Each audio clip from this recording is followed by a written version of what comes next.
Tech Co, le grand live du numérique sur BFM Business. Et c'est Isabelle Richard qui nous rejoint ce soir. Isabelle, bonsoir.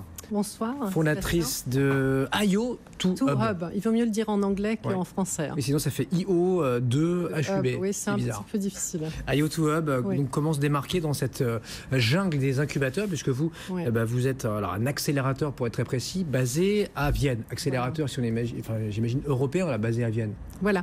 Nous sommes un accélérateur européen spécialisé dans les startups d'objets connectés, de smart tech et bien évidemment digital. Notre spécificité, c'est que nous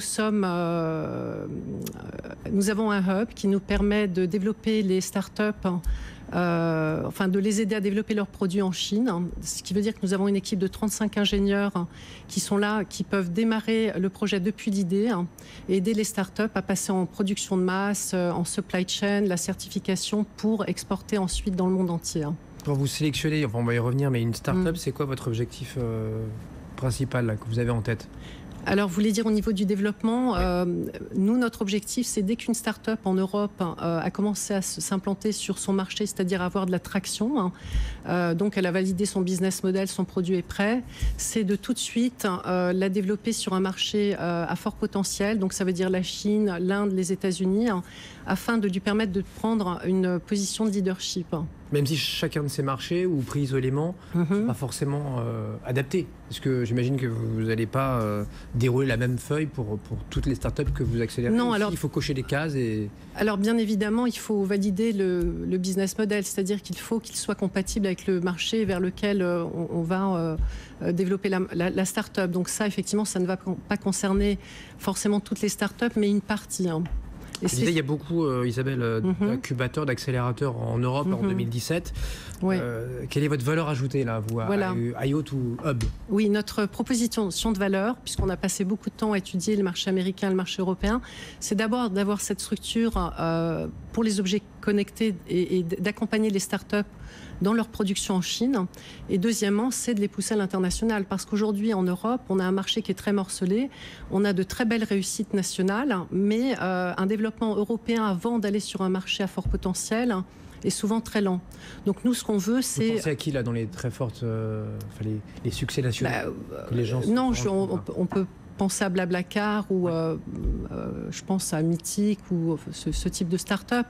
Mais quand vous regardez ou vous prenez Xing, par exemple, ou Viadeo, on voit bien que LinkedIn, qui a démarré sur un très gros marché qui est le marché américain, il y a un effet de levier à la fois économique et marketing, et donc elles ont des moyens financiers pour attaquer nos marchés qui sont bien plus importants. Donc l'objectif, c'est de ne pas se faire avaler dès le début et de se dire, voilà, une fois qu'on a validé un marché, pourquoi ne pas aller sur un marché à fort potentiel et continuer son développement européen ?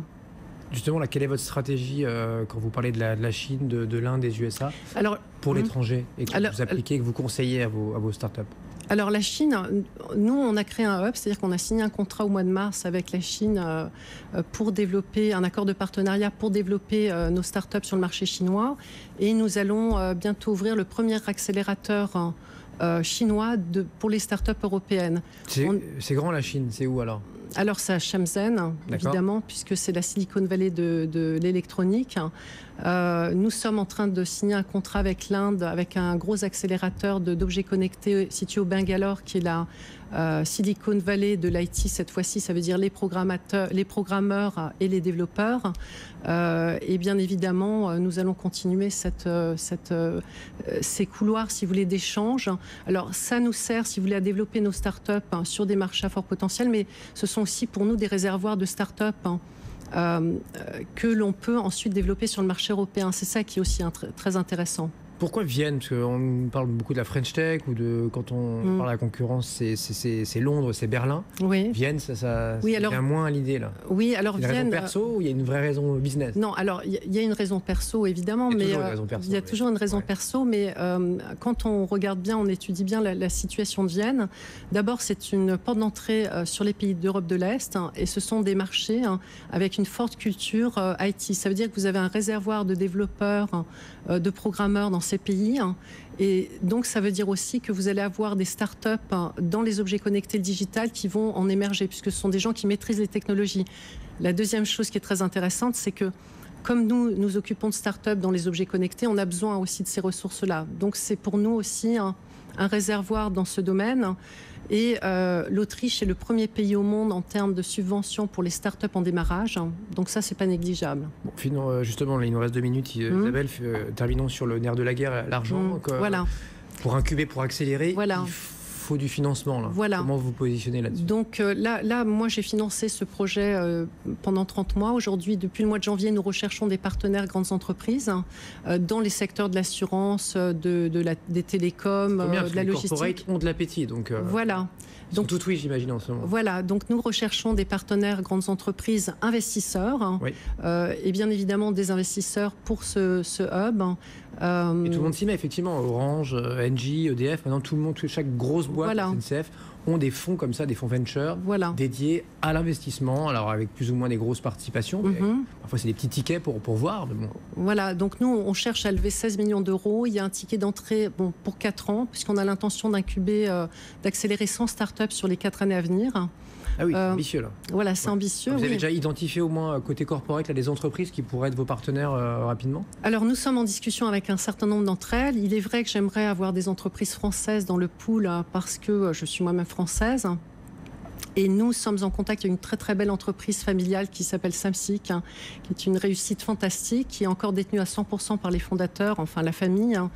Et donc il y a 80 000 personnes, 2 milliards d'euros de chiffre d'affaires. Ils sont implantés dans 20 pays, donc c'est déjà un groupe international. Ils font quoi, rappelez-moi? Ils font du facility management. D'accord.